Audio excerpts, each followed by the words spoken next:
Transmission and distribution of electrical পাওয়ারের second class আজকে। তো শুরুতে আমরা এর আগের ক্লাসে যেটা করেছিলাম সেটা খুব সংক্ষেপে একবার রিভাইজ করে নেব, তারপরে নতুন টপিকের দিকে এগিয়ে যাব। তো যে জায়গাগুলো আমি বলছি এখন, এগুলো তো এর আগের ক্লাসেই হয়ে গেছে। তো যার জন্য রিভাইজ করার যে সবথেকে ভালো প্রসেস সেটা হচ্ছে আমার সাথে সাথে তোমরাও জিনিসটা মুখে মুখে বলবে, যাতে জিনিসটা ভালো করে রিভাইজ হয়ে যায়।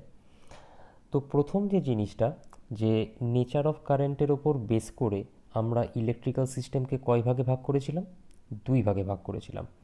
একটা ছিল ডিসি সিস্টেম আর একটা ছিল এসি সিস্টেম। এসি সিস্টেমকে আমরা আবার দুই ভাগে ভাগ করছিলাম, একটা ছিল সিঙ্গেল ফেজ আর একটা ছিল থ্রি ফেজ। এই যে থ্রি ফেজ সিস্টেম আছে, সেখানে দেখেছিলাম আমরা দুই ধরনের কানেকশান আছে।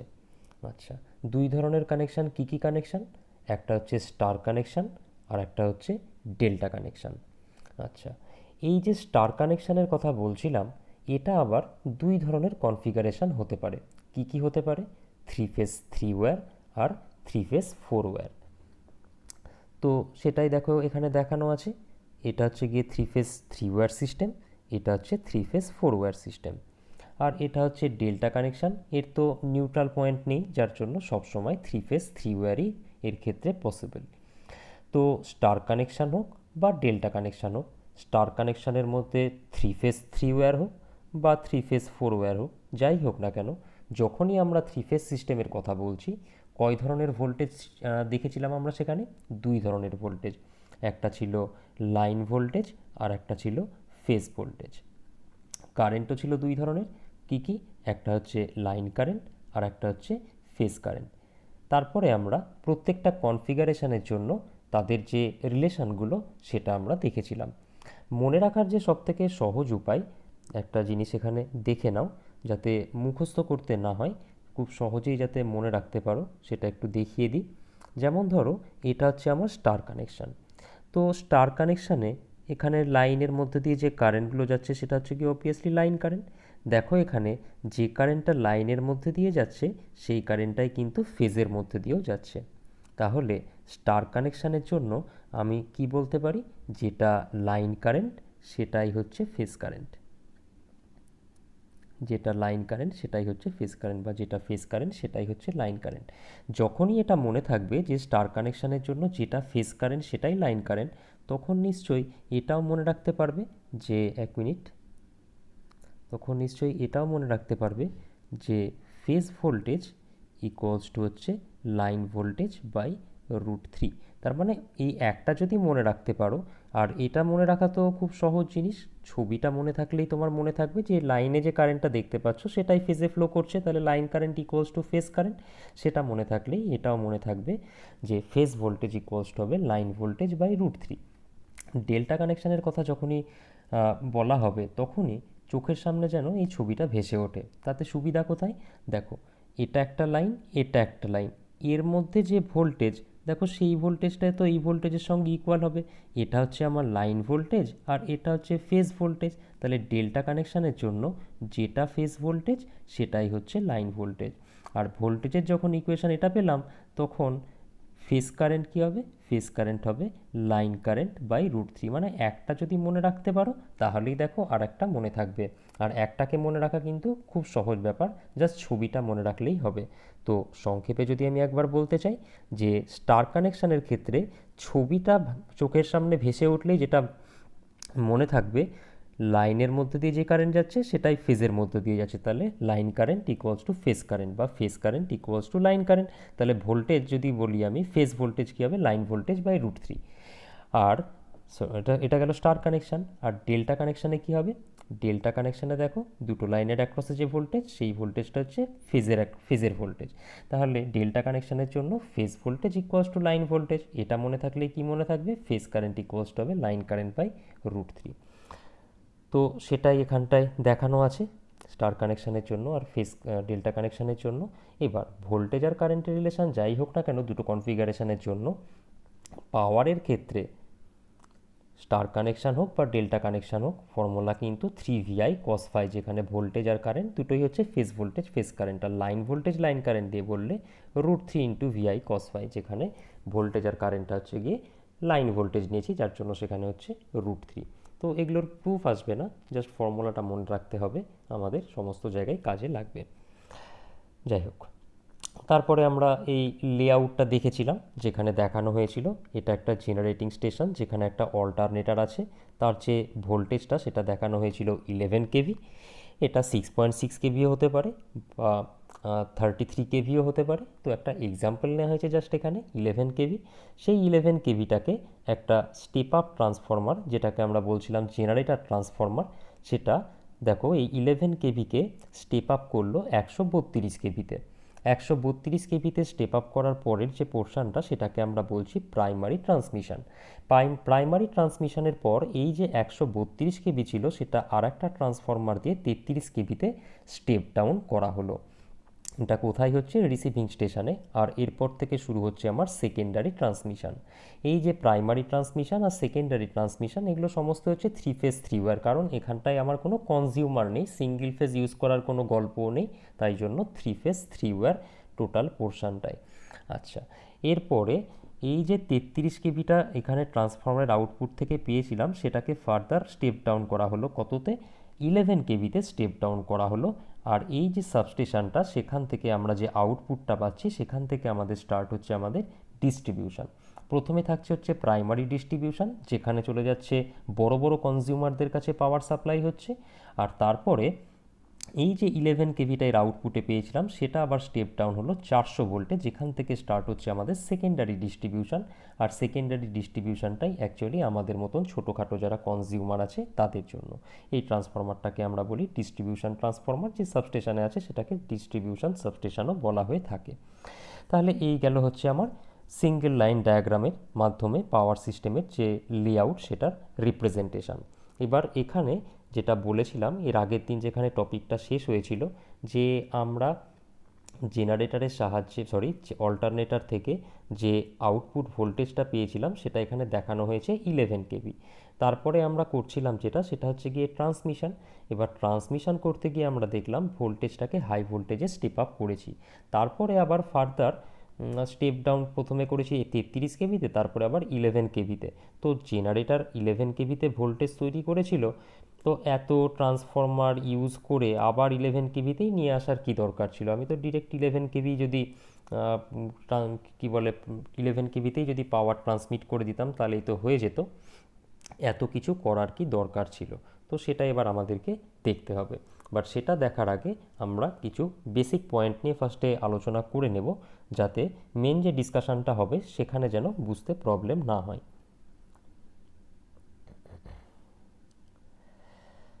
তো দেখো, এখানে একটা কন্ডাক্টরের ছবি দেখানো আছে। কন্ডাক্টরের যে লেন্থ, সেটাকে দেখো দেখানো আছে L।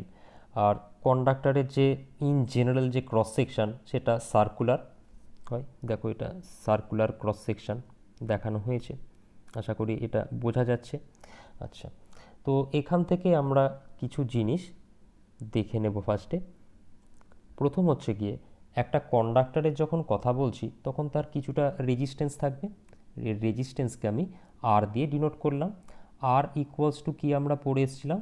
আর ইকুয়ালস টু ρL/A, যেখানে রো হচ্ছে গিয়ে এই যে কন্ডাক্টর আছে তার ম্যাটেরিয়ালের স্পেসিফিক রেজিস্ট্যান্স বা রোধাঙ্ক, এল হচ্ছে কন্ডাক্টরের লেন্থ, আর এ হচ্ছে ক্রস সেকশন এরিয়া কন্ডাক্টরের, মানে প্রস্থচ্ছেদের ক্ষেত্রফল। তো এই ইকুয়েশনটা আমার এখানটায় কাজে লাগবে, যার জন্য আমি এটাকে এখানে লিখে রাখলাম আর ইকুয়ালস টু ρL/A। রিপিট করে দিচ্ছি আমি আর একবার। রো হচ্ছে কন্ডাক্টরের যে ম্যাটেরিয়াল, সেই ম্যাটেরিয়ালের স্পেসিফিক রেজিস্ট্যান্স, স্পেসিফিক রেজিস্ট্যান্স। এল তো বুঝতেই পারছো কন্ডাক্টরের লেন্থ বা দৈর্ঘ্য, আর এ হচ্ছে গিয়ে ক্রস সেকশন। আচ্ছা, ক্রস সেকশন এরিয়া বা প্রস্থচ্ছেদের ক্ষেত্রফল। তো ক্ষেত্রফল যদি আমি বার করতে চাই, কার ক্ষেত্রফল? কন্ডাক্টরের যে ক্রস সেকশন তার ক্ষেত্রফল। তো কন্ডাক্টরের ক্রস সেকশন বা প্রস্থচ্ছেদকে কি দেখতে পাচ্ছ? একটা সার্কেল বা বৃত্ত, এরকম দেখতেই পাচ্ছ এটা একটা সার্কেল।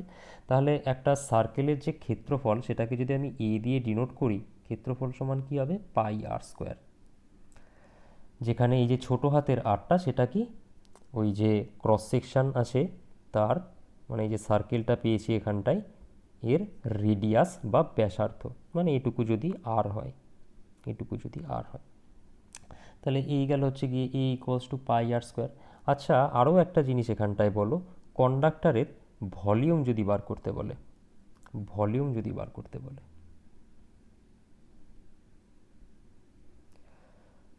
ভলিউম সমান কি হবে, ভলিউম সমান হচ্ছে কন্ডাক্টরের যে প্রস্থচ্ছেদের ক্ষেত্রফল মানে এ ইন্টু কন্ডাক্টরের লেন্থ, ভলিউম হচ্ছে এ ইন্টু এল। দেখো এই জিনিসটা কিন্তু ছোটোবেলার জিনিস, একটা জিনিস ভালো করে খেয়াল করে দেখো, যে কোনো একটা এরকম আয়তঘনক নিয়ে নাও,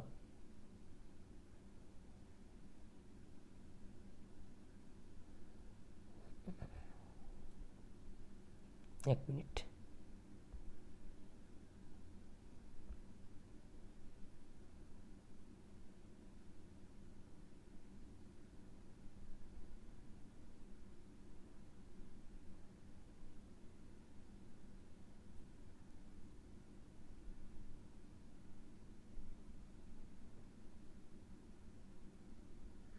এরকম একটা আয়তঘনক যদি নিয়ে নাও, এর যদি আয়তন বার করতে বলা হতো ছোটোবেলায়, তখন কি লিখতে, দৈর্ঘ্য ইন্টু প্রস্থ ইন্টু উচ্চতা, এটা লিখতে। আর দৈর্ঘ্য ইন্টু প্রস্থ মানে কি, ক্ষেত্রফল না, দৈর্ঘ্য ইন্টু, এটা জাস্ট বুঝে নাও, লিখতে হবে না, ছোটোবেলার কনসেপ্ট, নতুন করে যাতে পড়তে না হয় সেই জন্য আমি এভাবে বোঝাচ্ছি। ক্ষেত্রফল ইন্টু উচ্চতা, হাইট, আচ্ছা ঠিক আছে, আমি বাংলাতে লিখছি, যখন বাংলাতেই লিখি। তাহলে ক্ষেত্রফলকে যদি উচ্চতা দিয়ে গুণ করা হয়, এরিয়াকে যদি হাইট দিয়ে গুণ করা হয়, তাহলে আমরা কি পাই, ভলিউম বা আয়তন। তো এখানেও তাই জিনিস, ক্ষেত্রফলকে আমরা দৈর্ঘ্য দিয়ে গুণ করব। তো ক্ষেত্রফল কি আছে এখানে, এটার ক্ষেত্রফল কত, এ, মানে এখানে বেসিক্যালি পাই আর স্কোয়ার। আর এখানে তো আর উচ্চতা হবে না কন্ডাক্টরের, লেন্থ হবে, লেন্থটা কত, এল, তাহলে এ ইন্টু এল করলে আমরা কি পাবো, ভলিউম পাবো। তাহলে এটাও ভালো করে খেয়াল রাখতে হবে। আচ্ছা, একটা জিনিস বলি এখানটায়, আমরা তো থ্রি ফেজ সিস্টেম পড়ছি, তাহলে একটা কন্ডাক্টরের ক্রস সেকশন এরিয়া যদি এ হয়, ওই কন্ডাক্টরের লেন্থ যদি এল হয়, তো তাহলে আমার ওই কন্ডাক্টরের ভলিউম হচ্ছে এ এল। এবার থ্রি ফেজ সিস্টেম যদি থ্রি ফেজ থ্রি ওয়্যারের হয়, তাহলে তিনটে ওয়্যার ইউজ করছি, তাহলে টোটাল ভলিউম কত হবে, থ্রি এ এল। এটাও যেন খেয়াল থাকে, একটা কন্ডাক্টরের ভলিউম এ এল, বাট ট্রান্সমিশনে তো আমরা তিনটে কন্ডাক্টর ইউজ করছি, কারণ থ্রি ফেজ থ্রি ওয়্যারের ট্রান্সমিশন হয়। তাহলে থ্রি ফেজ থ্রি ওয়্যারে যদি ট্রান্সমিশন হয়, তিনটে ওয়্যারের ভলিউম লাগবে সেখানটায়, তাহলে ভলিউম হচ্ছে বেসিক্যালি সেখানে থ্রি এ এল আমাদেরকে নিতে হবে। তাহলে এই জিনিসটা খেয়াল রাখতে হবে। আচ্ছা, তাহলে এই জিনিসগুলো একটু লিখে নেবে, আমি মুছে দিচ্ছি এবার। আচ্ছা, নিচে জায়গা থাকলে আমি নিচে লিখি। ধরো এই কন্ডাক্টরের মধ্যে দিয়ে 10 অ্যাম্পিয়ার কারেন্ট ফ্লো হচ্ছে, এটা ধরে নাও 10 অ্যাম্পিয়ার কারেন্ট ফ্লো হচ্ছে। আর কন্ডাক্টরের ক্রস সেকশন এরিয়া যেটা আছে, সাপোজ সেটা ধরে নাও 5 মিটার স্কোয়ার। তাহলে কি বললাম, এই কন্ডাক্টরের মধ্যে দিয়ে 10 অ্যাম্পিয়ার কারেন্ট ফ্লো হচ্ছে, সে যেদিকেই ফ্লো হোক না কেন। তো কন্ডাক্টরের মধ্যে দিয়ে 10 অ্যাম্পিয়ার কারেন্ট ফ্লো হচ্ছে, আর কন্ডাক্টরের যে ক্রস সেকশন এরিয়া সেটা হচ্ছে 5 মিটার স্কোয়ার। তাহলে কন্ডাক্টরের মধ্যে তো কারেন্টটা ইউনিফর্মলি বা সুষমভাবে প্রবাহিত হচ্ছে। তাহলে আমি বলতেই পারি যে কন্ডাক্টরের যে ক্রস সেকশন 5 মিটার স্কোয়ার, এই 5 মিটার স্কোয়ারের মধ্যে দিয়ে কত কারেন্ট ফ্লো হচ্ছে, 10 অ্যাম্পিয়ার কারেন্ট। তাহলে 5 মিটার স্কোয়ারের মধ্যে দিয়ে ফ্লো হচ্ছে 10 অ্যাম্পিয়ার কারেন্ট। তাহলে 1 মিটার স্কোয়ারের মধ্যে দিয়ে কত কারেন্ট ফ্লো হচ্ছে, ঐকিক নিয়ম বা ইউনিটারি মেথড ছোটোতে যেটা করতে, 2 অ্যাম্পিয়ার। তাহলে 1 মিটার স্কোয়ারের মধ্যে দিয়ে ফ্লো হচ্ছে 2 অ্যাম্পিয়ার কারেন্ট। এটাকেই বলা হয় কারেন্ট ডেন্সিটি। আমি রিপিট করছি আর একবার, দেখো এই জিনিসটা থেকেই বুঝতে পারবে যে একক ক্ষেত্রফল বা ইউনিট এরিয়ার মধ্যে দিয়ে যতটা কারেন্ট ফ্লো হয় তাকে আমরা বলছি কি, কারেন্ট ডেন্সিটি। এবার এই এক্সাম্পলটার বদলে অ্যাকচুয়াল কেস নেওয়া যাক।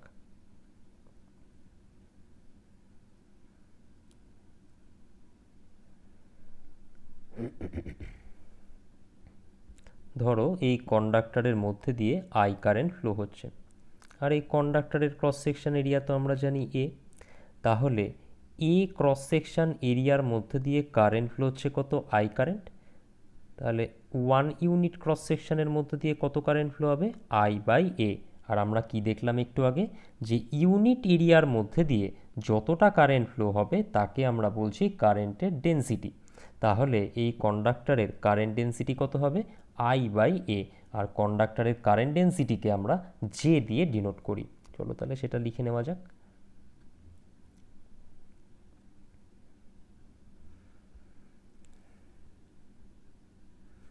টোটাল টাইম মুছে দিই।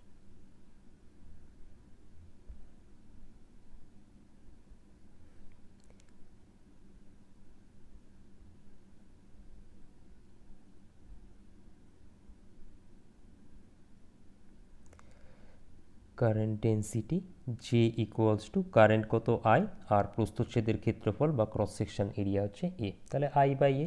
আচ্ছা এই প্রসঙ্গে বলে রাখি জে এর ইউনিট কী হবে বলো তো। দেখো কারেন্টের ইউনিট কি অ্যাম্পিয়ার, আর ক্রস সেকশন এরিয়ার এসআই ইউনিট কি মিটার স্কোয়ার। তাহলে জে এর ইউনিট কী হবে, অ্যাম্পিয়ার পার মিটার স্কোয়ার। যদি তুমি সিজিএস পদ্ধতিতে বার করো তাহলে অ্যাম্পিয়ার পার সেন্টিমিটার স্কোয়ার। যাই হোক, তো এটা জানিয়ে রাখলাম, লিখে রাখতে পারো।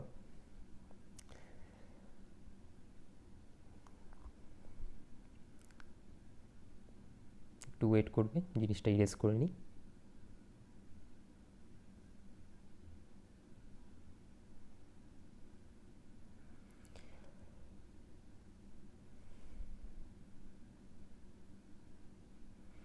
আচ্ছা এখানে একটা জিনিস দেখো, 1/a, আচ্ছা এর আগে লিখেছি ওটার সাথে মিশে যাবে, আমি এখানটা অন্যভাবে করি। 1/x, এটাকে নিশ্চয়ই এরকম লেখা যেতে পারে x⁻⁻1 বা এক্স ইনভার্স যাই বলো, আশা করি বোঝা যাচ্ছে। তাহলে কোথাও যদি 1/1 প্লাস এক্স লেখা থাকে, এটাকে নিশ্চয়ই এরকম লেখা যেতে পারে 1 প্লাস x⁻⁻1। বা কোথাও যদি এরকম লেখা থাকে, এক মিনিট, এরকম যদি লেখা থাকে কোথাও 1 প্লাস এক্স স্কোয়ার, মানে 1/1 প্লাস এক্সের হোল স্কোয়ার, তাহলে নিশ্চয়ই আমি সেটা এখানে এরকম লিখতে পারি 1 প্লাস x⁻²। অঙ্কতে এগুলো করে এসছো, এই প্রপার্টিটাও আমার এখানটায় কাজে লাগবে। এবার আর একটা জিনিস বলি, যেটা অ্যাকচুয়ালি ইঞ্জিনিয়ারিং ম্যাথামেটিক্সের বাইনোমিয়াল থিওরেমে পড়ে এসছিলে, সেটার একটা ছোট্ট অ্যাপ্লিকেশান এখানটায় কাজে লাগবে। এই জিনিসটা মনে রাখবে, একটু পরে গিয়েই আমার কাজে লাগবে।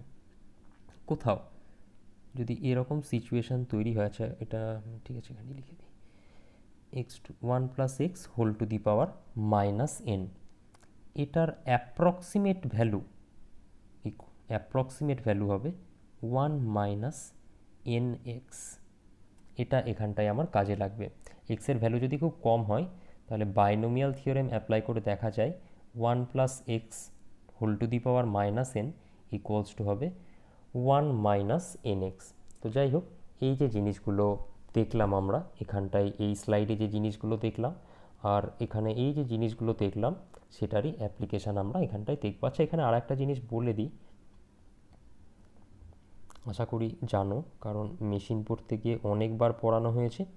এই যে কন্ডাক্টরটার কথা বলা হচ্ছে, এই কন্ডাক্টরের রেজিস্ট্যান্স যদি আর হয়, আর এই কন্ডাক্টরের মধ্যে দিয়ে আই কারেন্ট যদি, সরি এক মিনিট, এই কন্ডাক্টরের মধ্যে দিয়ে যদি আই কারেন্ট ফ্লো হয়, তাহলে কপার লস কত হবে, কপার লস হবে হচ্ছে I²R। এবার ট্রান্সমিশনের কথা বলছি আমি, এই যে ট্রান্সমিশনের যে পোর্শনটা আছে সেটা বারবার বলছি 3 ফেজ 3 ওয়্যারে হয়। তাহলে এখানে 3টে ওয়্যার আছে, একটা ওয়্যারের মধ্যে দিয়ে কপার লস যদি I²R হয়, 3টে ওয়্যারে টোটাল কপার লস কত হবে, 3I²R। তাহলে এটাও কিন্তু আমার কাজে লাগবে, মাথায় রাখতে হবে। আচ্ছা এবার আমরা যেটা ডিসকাস করতে চলেছিলাম, যে ট্রান্সমিশন করার সময় আমরা হাই ভোল্টেজ ইউজ করি কেন, সেটা দেখব। বাট তার আগে আমাকে জাস্ট একটা মিনিট টাইম দেবে।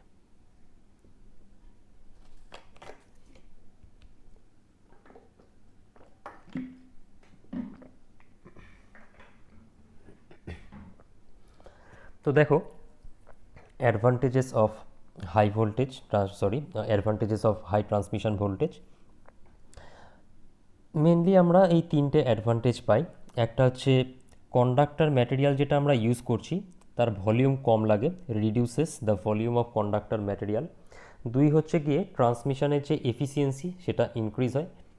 আর তিন হচ্ছে গিয়ে লাইনের যে পার্সেন্টেজ ভোল্টেজ ড্রপ সেটার পরিমাণও কমে যায়। আর পার্সেন্টেজ ভোল্টেজ ড্রপ যদি কমে যায় তার মানে বেসিক্যালি বেটার ভোল্টেজ রেগুলেশন আমরা পাবো। তো এই তিনটে তো আমরা অ্যাডভান্টেজ দেখলাম, বাট এগুলোকে আমরা এবার প্রুভ করে দেখব যে যেটা বলছি সেটা অ্যাকচুয়ালি কিভাবে হচ্ছে। তো ফার্স্টে এই যে reduces the volume of conductor material, এটাকে ফার্স্টে প্রুভ করা যাক। বাট তার আগে একটা জিনিস আমি বলি, এখানটা এই ছবিটা থেকে একটু দেখে নাও, সেটাকে আমি টোটালটা একটু মুছে নিই। ধরো এই যে জেনারেটরটা আছে, এই জেনারেটরটা যে পাওয়ারটা জেনারেট করছে সেটা কি করছে, কোথায় ইনপুট দিচ্ছে, ট্রান্সমিশনে ইনপুট দিচ্ছে, তাই তো? যেটাকে আমরা পরবর্তীকালে গিয়ে দেখব কোনটাকে রিসিভিং এন্ড বলে, কোনটাকে সেন্ডিং এন্ড বলে, যাই হোক। তো মোট কথা, জেনারেটরটা এখানে যে পাওয়ারটা ইনপুট দিচ্ছে সেটা হচ্ছে গিয়ে এখানকার যে সিস্টেমটা নিয়ে আলোচনা করছি সেটার পি ইনপুট পাওয়ার। আর এটা যদি আমার ট্রান্সমিশনের এন্ডিং হয়, এখান থেকে যে পাওয়ারটা পাচ্ছি সেটা হচ্ছে অ্যাকচুয়ালি আউটপুট পাওয়ার। আশা করি বোঝা গেল। তো এই আউটপুট পাওয়ারটাকেই আমরা এখানটায় পি দিয়ে ডিনোট করব, পি আউটের বদলে, নাহলে বারবার পি আউট করে লিখতে হবে। তো মোট কথা, ইনপুট পাওয়ার যেটা সেটা হচ্ছে পি ইন, আর যে পাওয়ারটা ট্রান্সমিট হচ্ছে মানে তো এই পাওয়ারটা আমরা পাচ্ছি, সেই ট্রান্সমিটেড পাওয়ার বা আউটপুটের যে পাওয়ার সেটাকে আমরা ধরে নেব পি। এটা ধরে আমরা ক্যালকুলেশন করব।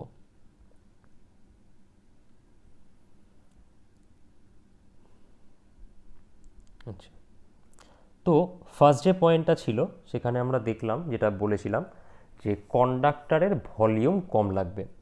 ভালো কথা। তো কন্ডাক্টরের ভলিউম কম লাগবে সেটাকে আমাদের প্রুফ করতে হবে। তো কন্ডাক্টরের ভলিউমের একটু আগে আমরা ফর্মুলা দেখলাম যে ভলিউম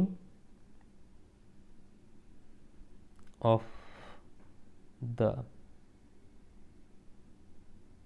কন্ডাক্টরস, কন্ডাক্টরের ভলিউম সমান কি 3AL, যেখানে এ হচ্ছে গিয়ে ক্রস সেকশন এরিয়া একটা কন্ডাক্টরের, এল হচ্ছে গিয়ে কি বলে কন্ডাক্টরের লেন্থ। তিনটে ওয়্যার আছে তার জন্য 3AL। এবার এ ক্রস সেকশন এরিয়া এ আর এল, এগুলোকে কোনো না কোনোভাবে রিপ্লেস করতে হবে আমাকে। কেন রিপ্লেস করতে হবে? কারণ আমি ভলিউম অফ দ্য কন্ডাক্টর, এই যে জিনিসটা আছে ভলিউম অফ দ্য কন্ডাক্টর, এর সঙ্গে কাকে রিলেট করতে চাইছি, ভোল্টেজকে রিলেট করতে চাইছি। দেখো পয়েন্টটা কী ছিল, যে হাই ট্রান্সমিশন ভোল্টেজের অ্যাডভান্টেজ হচ্ছে কি কন্ডাক্টর ম্যাটেরিয়ালের ভলিউম কম লাগবে। তাহলে কোনোভাবে আমাকে কন্ডাক্টরের ম্যাটেরিয়ালের যে ভলিউম আছে সেই ভলিউমের সঙ্গে ভোল্টেজকে কানেক্ট করতে হবে।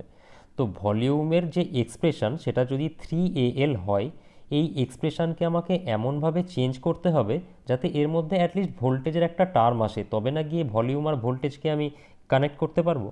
তো যাই হোক, আমরা এই এক্সপ্রেশনটাকে এবার একটু মডিফাই করব যাতে এখানে ভোল্টেজের টার্ম আসে। দেখো, একটু আগেই আমরা পড়েছি কি R equals to rho L by A, এটা আমরা একটু আগে পড়ে এসেছি। তো এখানে দেখো এ আছে, তো এখান থেকে এই যে এক্সপ্রেশনটা আছে এখান থেকে এর ভ্যালু বার করব, দিয়ে এখানটাই পুট করে দেব। তো এখান থেকে দেখো এ ইকুয়ালস টু কী লিখতে পারি, এটা ডান দিকে ভাগ অবস্থায় আছে, বাঁ দিকে গেলে গুণ হয়ে যাবে। তো রো এল বাই আর, তাহলে এ সমান হচ্ছে রো এল বাই আর, তাহলে এটা আমি এখানে এর জায়গায় বসিয়ে দেব, rho L by R into হচ্ছে এল। তাহলে এটাকে গুণ করে দেওয়া যাক, 3 ρ L² বাই আর, এটুকু আমি পেলাম এখন অবধি। আচ্ছা, এখনও দেখো এখানে ভোল্টেজ আসেনি, ভোল্টেজের কোনো এক্সপ্রেশনকে আমাকে আনতে হবে। সেটা করার জন্য দেখা যাক কি করতে পারি আমরা। আচ্ছা, আর পেয়েছি তাই তো। এবার টোটাল যে লস ট্রান্সমিশনের টোটাল যে copper loss, total CU loss, সেটা সমান কি 3I²R। চলো এটাকে আমি একটু সাইডে লিখি। টোটাল কপার লসকে আমি ডাব্লু দিয়ে ডিনোট করলাম। এটা ইকুয়ালস টু কত? 3I²R। একটা কন্ডাক্টরে I²R হয়, তিনটে কন্ডাক্টরে 3I²R হয়।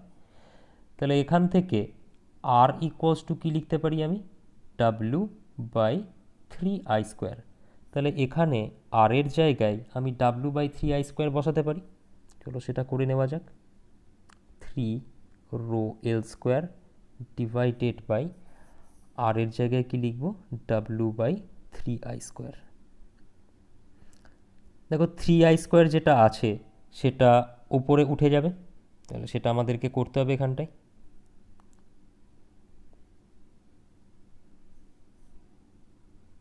9ρL² I² divided by W। এটার সাথে মিশিয়ে ফেলো না। তাহলে এখন অবধি আমরা এটা পেলাম, volume of the conductor equals to 9ρL² I² by W। এখনও কিন্তু আমাদের কি বলে ভোল্টেজের এক্সপ্রেশন এলো না, ভোল্টেজের কোনো টার্ম এলো না। তাহলে আরও দেখা যাক কী করা যেতে পারে। একটু আগে আমরা দেখেছিলাম যে P equals to √3 VL/IL cos phi হয়। তো VI cos phi আমি লিখছি এখানে, যেখানে ধরে নিচ্ছি ভোল্টেজ আর কারেন্ট সমস্ত কিছু হচ্ছে লাইন ভোল্টেজ। লাইন ভোল্টেজের জন্য তো আমরা এই ফর্মুলাটা লিখেছিলাম।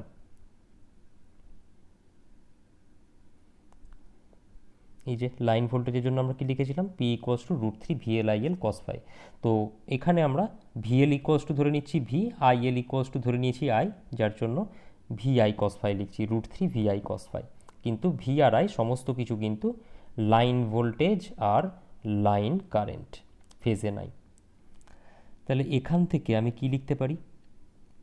I equals to P divided by √3V cos phi, এটা আমরা লিখতে পারি। और I² সমান কি লিখতে পারি? উপরে P² হয়ে যাবে, নিচে √3² কত হবে? 3, V² হবে, আর কত হবে এখানটায়? cos phi এর হোল স্কোয়ার মানে cos² phi। তাহলে I² এর এই এক্সপ্রেশনটা পাচ্ছি। এখানে I² আছে, তাহলে I² এর জায়গায় আমরা এই ভ্যালুটা পুট করে দেব, দিয়ে দেখব কত আসছে। চলো এখান থেকে হবে ইকুয়ালস টু কী ছিল? 9 ছিল, ফার্স্টে 9 লিখলাম, তারপর ছিল রো, তারপর ছিল L², তারপর ছিল হচ্ছে I²টা পরে লিখছি, নিচে ছিল W। I² মানে হচ্ছে আমার এটা, তাহলে into P² divided by 3V² cos² phi equals to, এখানে 3 আছে, এখানে 9 আছে, কাটাকুটি হলো, উপরে 3 থাকলো, তাহলে 3, তারপরে কি আছে বলো? রো আছে, রো, তারপরে আছে L², তারপরে আছে P²। এই P আর রো কিন্তু গুলাবে না, ঠিক আছে? দুটো অলমোস্ট একই রকম দেখতে, ভালো করে লিখবে। তাহলে 3ρL² P², আর নিচে কি দাঁড়ালো? W V² cos² phi। তাহলে এই এক্সপ্রেশনটা আমরা পেলাম। কিসের এক্সপ্রেশন বের করছিলাম আমরা? Volume of the conductors. Volume of the কন্ডাক্টার্সের যে এক্সপ্রেশন পেলাম সেটা কি পেলাম? 3ρL² P² divided by W V² cos² phi। এখানে কন্ডাক্টরের যে ম্যাটেরিয়াল তার যে স্পেসিফিক রেজিস্ট্যান্স সেটা কি আছে? রো। তো রো হচ্ছে কনস্ট্যান্ট, ট্রান্সমিশন লাইনের লেন্থ সেটাও হচ্ছে কনস্ট্যান্ট, কতটা পাওয়ার ট্রান্সমিট করতে চাইছি আমি সেটাও কনস্ট্যান্ট। মানে ধরো একটা টাউন আছে, সেখানে আমি পাওয়ার সাপ্লাই দিতে চাই সাপোজ 300 মেগাওয়াট, তো 300 মেগাওয়াটই তো আমাকে সাপ্লাই দিতে হবে। এবার 300 মেগাওয়াট সাপ্লাই দেওয়ার জন্য আমি ট্রান্সমিশন ভোল্টেজকে বাড়াবো না কমাবো সেটা আমরা এখানটায় বিচার করার চেষ্টা করছি। তো যতটা পাওয়ার ট্রান্সমিট হচ্ছে বা যতটা আউটপুট পাওয়ার সেটা তো চেঞ্জ করতে চাইছি না, তাহলে এখানে ট্রান্সমিটেড পাওয়ার বা আউটপুট পাওয়ার যেটা সেটাও কনস্ট্যান্ট, তাহলে পিও কনস্ট্যান্ট। ডাব্লু কপার লস কতটা হচ্ছে সেটাও কনস্ট্যান্ট মোটামুটি। Cos square phi, cos phi কি, কস ফাই মানে হচ্ছে লোডের পাওয়ার ফ্যাক্টর, তো লোডের power factor cos phi constant হলে কস স্কোয়ার ফাই সেটাও কনস্ট্যান্ট। তাহলে কন্ডাক্টরের ভলিউমের সঙ্গে ভি এর রিলেশনটা কি, দেখো ভি স্কোয়ারের সঙ্গে ইনভার্সলি প্রপোর্শনাল। তাহলে আমি বলতে পারি volume of the conductor varies as 1/ভি স্কোয়ার। তার মানে ভোল্টেজের ভ্যালু যত বাড়াবো আমি, কন্ডাক্টরের ভলিউম তত কম লাগবে। তাহলে কন্ডাক্টরের ভলিউম যত কম লাগবে তার মানে কন্ডাক্টরটা তৈরি করতে ম্যাটেরিয়াল তত কম লাগবে। কন্ডাক্টরের ম্যাটেরিয়াল যত কম লাগবে তার মানে কি, আমার কন্ডাক্টর তৈরির খরচ তত কমবে। কন্ডাক্টরের খরচ যত কমবে তো তার মানে কি, এই যে কন্ডাক্টর বলো, ট্রান্সমিশন লাইন বলো, বা এই যত পাওয়ার সিস্টেমের রিলেটেড মেশিন ডিভাইস ইউজ করা হচ্ছে, এগুলোর খরচ কে পে করে? কনজিউমাররা পে করি, আমরা পে করি ইলেকট্রিসিটি বিলের মাধ্যমে। তো ভোল্টেজ যত হায়ার ভোল্টেজে আমি ট্রান্সমিট করব পাওয়ারকে, কন্ডাক্টরের ভলিউম তত কম লাগছে, তাহলে কন্ডাক্টরের ম্যাটেরিয়াল তত কম লাগবে, কন্ডাক্টর বানাতে তত আমার খরচ কম হবে। শুধু তাই না, কপার লস তত কমবে। কপার লস মানে কি, আই স্কোয়ার আর লস, তো রেজিস্ট্যান্স কম কম হচ্ছে সেক্ষেত্রে, তো সেক্ষেত্রে আমার কপার লসও কমবে। এই ব্যাপারগুলো বুঝতে হবে তাহলে। তাহলে মোট কথা, কন্ডাক্টরের ভলিউম হচ্ছে কি, ট্রান্সমিশন ভোল্টেজের সঙ্গে, ভোল্টেজের স্কোয়ারের সঙ্গে ইনভার্সলি প্রপোর্শনাল। তাহলে হায়ার ভোল্টেজ যদি আমরা ট্রান্সমিট করি কম ভলিউম লাগবে। এটা তো গেল হচ্ছে আমার যে ফার্স্ট যে পয়েন্টটা ছিল সেটা আমরা প্রুভ করলাম, যে reduces volume of the conductor material. এর পরের যে পয়েন্টটা ছিল ইনক্রিজেস ট্রান্সমিশন এফিসিয়েন্সি। তো দেখবো আমরা ট্রান্সমিশন এফিসিয়েন্সি বাড়ছে কিনা সেটা এবার দেখা যাক। 2 নম্বর পয়েন্টটা প্রুভ করার চেষ্টা করি। আচ্ছা, আমরা জানি কি যে ইনপুট পাওয়ার ইকুয়ালস টু হচ্ছে আউটপুট পাওয়ার। আউটপুট পাওয়ারকে তো আমরা ট্রান্সমিটেড পাওয়ার পি ধরে নিয়েছি, প্লাস লসেস,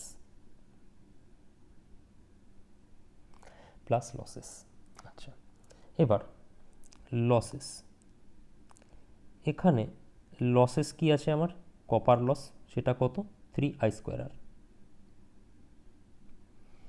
3I²R আছে। আচ্ছা, এবার 3I², আর মানে আমরা কি দেখেছি, রো L/A, এটা আমরা দেখেছি, ভালো কথা। 3I² রো এল আর এ, এটাকে আমি রিপ্লেস করতে পারি একভাবে। কিভাবে রিপ্লেস করতে পারি দেখা যাক।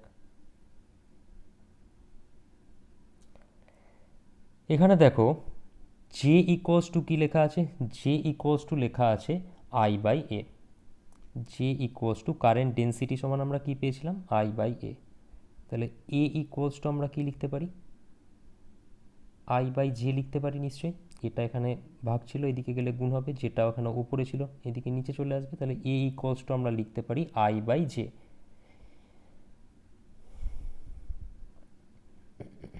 তাহলে এ এর জায়গায় আমি লিখে দিচ্ছি I/J,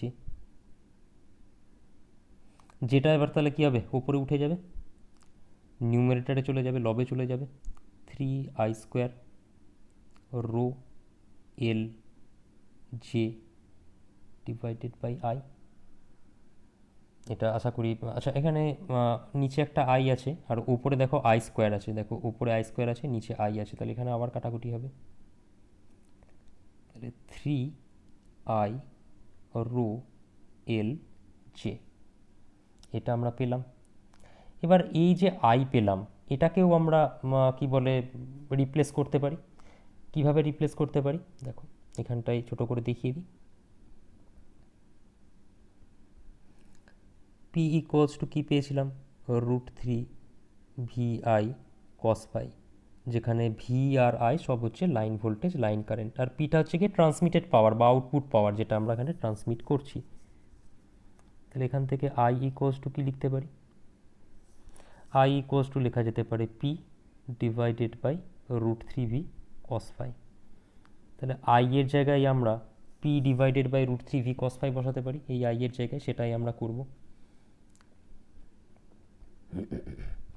ইকুয়ালস টু এটার পরে হচ্ছে এখান থেকে স্টার্ট 3 আই এর জায়গায় আমরা এটা বসাবো P by √3v cos phi।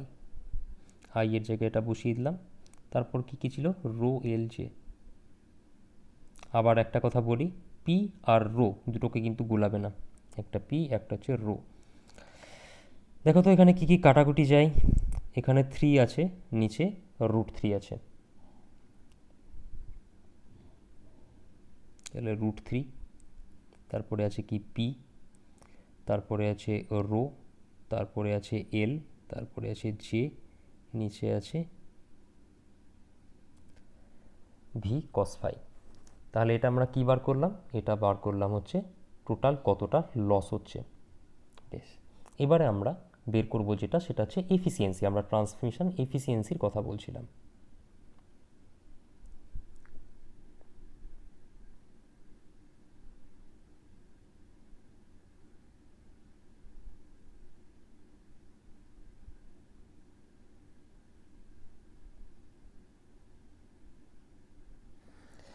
তো এফিসিয়েন্সি যারই হোক, কি হয়? Output power by input power. Output পাওয়ারকে তো আমরা পি নিয়েছি এখানে, ইনপুট পাওয়ার হচ্ছে পি ইন। আচ্ছা, আউটপুট পাওয়ার হচ্ছে পি, আর ইনপুট পাওয়ার মানে কত? ইনপুট পাওয়ার মানে হচ্ছে এই যে ইনপুট পাওয়ার মানে P plus losses, output power plus losses. তাহলে সেটা আমরা এখানটায় লিখতে পারি P plus losses or P divided by P plus, এখানে যে লসেস কথাটা লেখা আছে, কতটা লস পেলাম আমরা? দেখো এখানে আমরা তো লসেরই এক্সপ্রেশন ডিরাইভ করছিলাম। এই যে লস সমান ডাব্লিউ সমান কত পেয়েছি আলটিমেটলি? এইটা পেয়েছি। তাহলে লসের জায়গায় আমরা এটা বসাতে পারি। কত হচ্ছে বলো?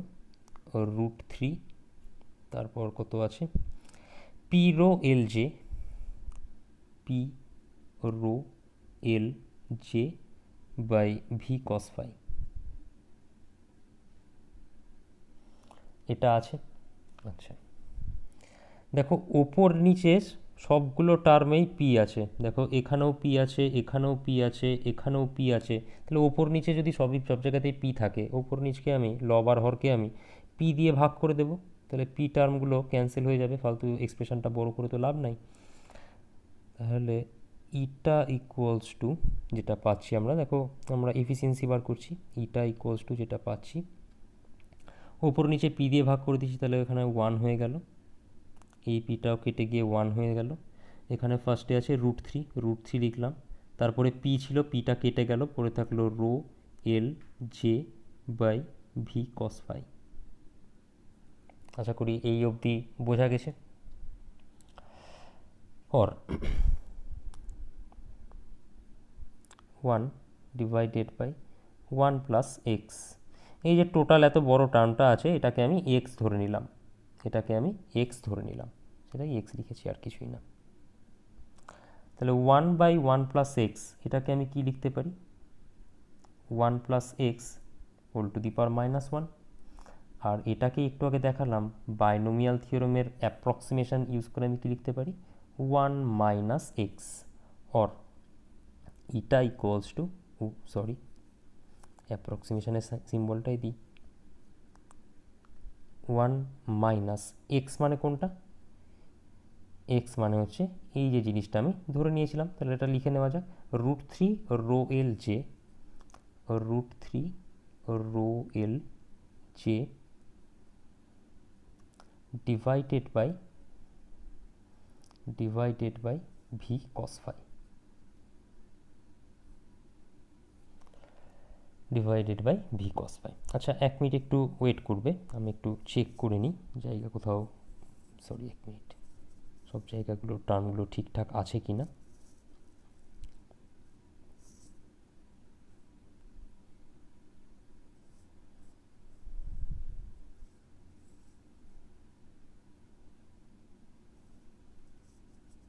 ঠিক আছে, সবই ঠিক আছে।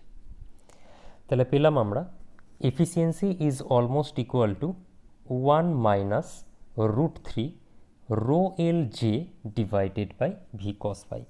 এবার ভালো করে খেয়াল করো, ভি এর ভ্যালু যদি বেশি হয় তাহলে এই বক্সের মধ্যে যেটা আঁকছি, ভি এর ভ্যালু যদি বেশি হয় বক্সের মধ্যে যেটা আঁকলাম তার ভ্যালু কি কমে যাবে, কারণ হরের ভ্যালু যদি বাড়ে তাহলে এটার ভ্যালু বেড়ে যাবে, সরি কমে যাবে। এবার ভি এর ভ্যালু বাড়লে যদি বক্সের মধ্যে যে জিনিসটা রেখেছি সেটার ভ্যালু যদি, আচ্ছা আর জিনিসটাকে চলো আরও সহজভাবে এখানটায় বোঝানো যাক, ইটা ইকুয়ালস হচ্ছে 1 - x, তাই তো? আচ্ছা, ইটা ইকুয়ালস হচ্ছে 1 - x, এই জিনিসটাকে আমি এক্স দিয়ে লিখছি বোঝার সুবিধার জন্য। তাহলে এক্সের ভ্যালু যত বেশি হবে এফিসিয়েন্সির ভ্যালু তত কম হবে। আমি এফিসিয়েন্সিকে বাড়াতে চাইছি, তাহলে এফিসিয়েন্সির ভ্যালু যখন বেশি হবে তখন এক্সের ভ্যালু কি কম হতে হবে, তাই তো? এক্সের ভ্যালু যত কম হবে এফিসিয়েন্সির ভ্যালু তত বেশি হবে। আচ্ছা, এক্সের ভ্যালু কখন কম হবে সেটা আমি তাহলে এবার দেখব। আচ্ছা, এক্স মানে কোনটা? এটা এক্স মানে হচ্ছে এটা, এটা হচ্ছে এক্স। তাহলে এক্সের ভ্যালু কখন কম হবে? যখন ভি এর ভ্যালু বেশি হবে। তাহলে আশা করি বোঝাতে পারলাম যে ভি এর ভ্যালু যত বেশি হবে তার মানে এক্সের ভ্যালু তত কম হবে। এক্সের ভ্যালু যত কম হবে, এখানে দেখো এক্সের ভ্যালু যত কম হবে এফিসিয়েন্সির ভ্যালু তত বেশি হবে। তো তার মানে আলটিমেটলি বলতে পারি ভি এর ভ্যালু যত বেশি হবে এফিসিয়েন্সির ভ্যালু তত বেশি হবে। তাহলে যদি মানে ভোল্টেজের হাই ভ্যালু নিয়ে আমরা ট্রান্সমিশন করি তাহলে কিন্তু এফিসিয়েন্সি যেটা, ট্রান্সমিশন এফিসিয়েন্সি যেটা, সেটাও বেশি হবে। তাহলে এটা গেল হচ্ছে আমাদের সেকেন্ড পয়েন্ট। আর 3 নাম্বার পয়েন্ট যেটা ছিল যে পার্সেন্টেজ ড্রপ যেটা লাইনের সেটাও আমাদের কমবে, ডিক্রিজেস পার্সেন্টেজ লাইন ড্রপ। এবার এটাকে আমরা প্রুভ করব।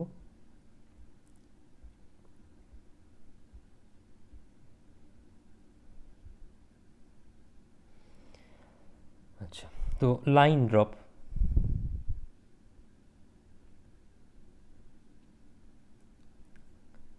আর রেজিস্ট্যান্সের মধ্যে দিয়ে যদি আই কারেন্ট ফ্লো হয় তাহলে ভোল্টেজ ড্রপ কত হবে? আই আর। আর আর মানে কি? রো এল বাই এ।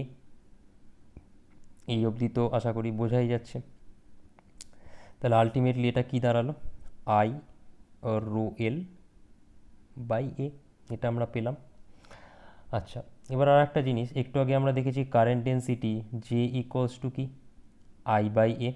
এখানে উপরে আই আছে, সরি এখানে এটা আই বাই এ, উপরে আই আছে নিচে এ আছে, তাহলে এই জিনিসটাকে তো আমি এভাবেও লিখতে পারি নাকি? I by A into rho L. আর আই বাই এ মানে কত? আই বাই এ মানে জে, তাহলে জে রো এল। তাহলে বেসিক্যালি লাইন ড্রপ সমান আমরা কত পেলাম? J rho L. কি বলছি? Percentage line drop.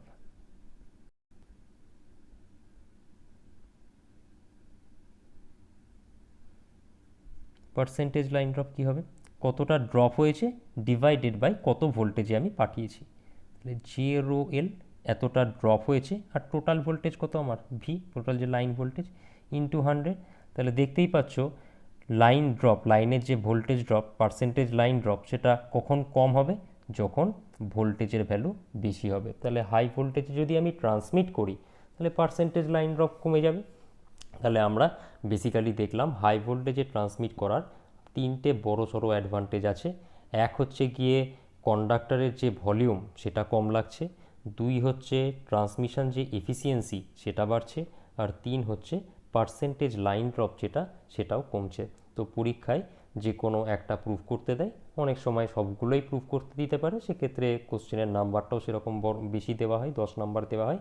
Otherwise কন্ডাক্টরের volume কম লাগছে এটা, আর ট্রান্সমিশন এফিসিয়েন্সি বেশি হচ্ছে, এটা ভীষণ রকমের ইম্পর্টেন্ট, পরীক্ষায় অনেকবারই এসছে। আচ্ছা, এটা তো গেল হাই ভোল্টেজে ট্রান্সমিট করার মানে তিনটে অ্যাডভান্টেজ। এবার যখন পড়াচ্ছিলাম এখানটায় একটা জিনিস দেখো, আবার প্রথমে আসা যাক।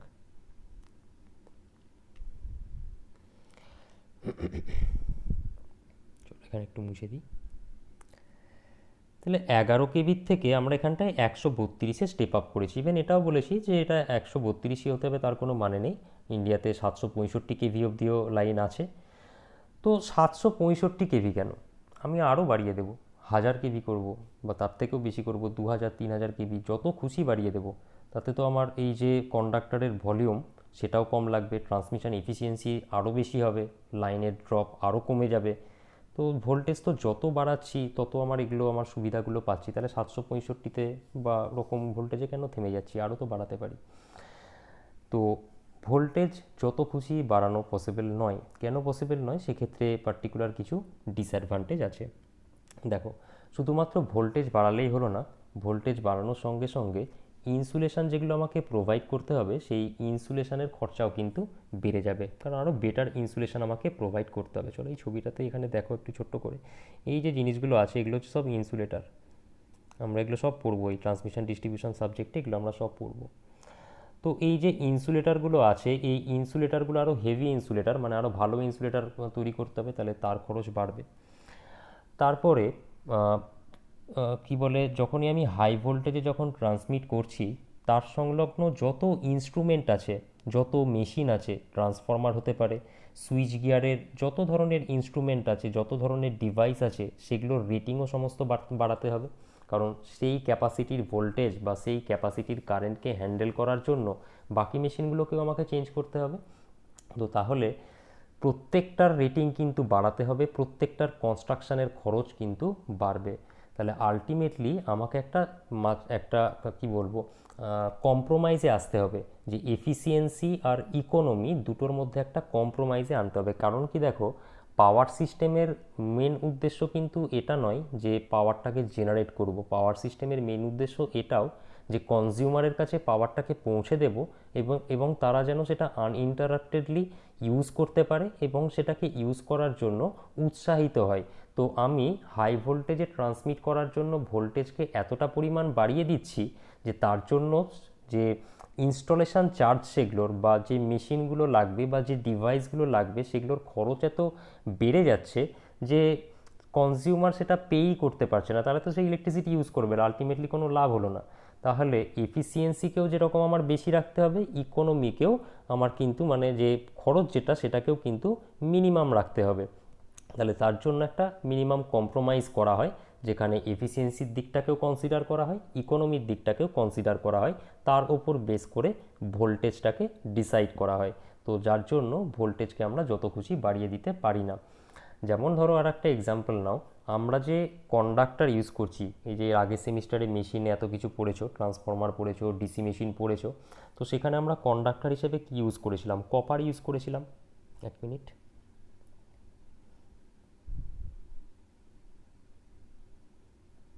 সেখানে আমরা কন্ডাক্টর হিসেবে ইউজ করেছিলাম কপার। বাট কপার কেন ইউজ করছি, ব্যাপারটা হচ্ছে আমরা কারেন্ট ক্যারির জন্য এমন ম্যাটেরিয়াল ইউজ করব যার কন্ডাক্টিভিটি বেশি।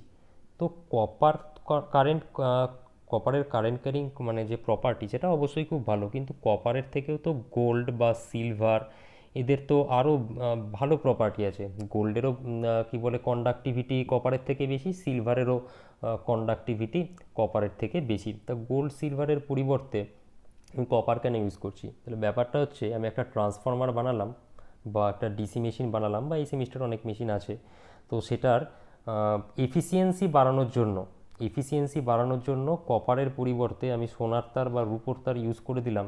তো তাহলে তো আমার মেশিনের খরচ যা বাড়বে, তো কনজিউমার কোনো দিন কিনতেই পারবে না, তো সেটা আমার নিশ্চয়ই আমি কখনো চাইবো না। তো আলটিমেটলি আমাকে ট্রান্সফার মানে যে মেশিনটার কথা বলছি, সেই মেশিনের এফিসিয়েন্সিকেও যেমন আমার মাথায় রাখতে হবে, সেরকম তার দামটাকেও আমার মাথায় রাখতে হবে। তো দুটোর মধ্যে একটা কম্প্রোমাইজ করে আমরা কপার ওয়্যার ইউজ করছি, যে না এর কন্ডাক্টিভিটিও ঠিকঠাক, তাতে মেশিনের এফিসিয়েন্সিও ঠিকঠাক পাওয়া যাবে, আবার দামও বেশি লাগছে না। তো সেই জন্যই আমরা সোনার রূপা এগুলো ইউজ করছি না। হ্যাঁ, ওগুলো এটাও ঠিক যে ওগুলো অনেক কম পরিমাণে পাওয়া যায়। তো যাই হোক, তো মেন কারণ হচ্ছে কি এগুলোই। তো যাই হোক, এখানে আমাদের যে মেন কোশ্চেন, যে ট্রান্সমিশন ভোল্টেজ হাই রাখার যে কারণ, তিনটে অ্যাডভান্টেজ আমরা দেখলাম। আর হাই ভোল্টেজ মানে সেটাকে আনলিমিটেডভাবে আমরা বাড়িয়ে যেতে পারবো না, তো তার জন্য যে অসুবিধাগুলো, সেই অসুবিধাগুলো আমরা দেখলাম।